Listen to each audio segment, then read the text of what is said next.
Prime Minister Narendra Modi virtually laid the foundation stone for a new Eklavya model residential school in Mawlyntriang village under Mawlyntriang CNRD block from Hazaribagh, Jharkhand.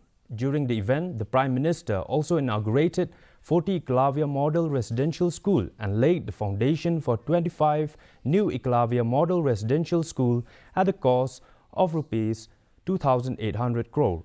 Mawlyntriang MLA Metbat Lingdor expressed his gratitude to the landowner who generously donated over 15 acres for the school's construction.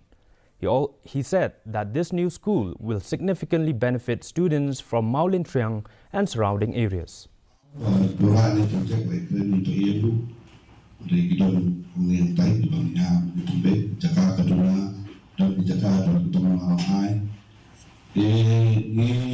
Sulu dokba nginayokba pendorong ini lembaga Mawlyntriang bagi tuai cakap di badan waktu asal kerana itu ini sendiri ya kebangun hak ya kebangun ini baru ketika apa ni rak ya ke standar job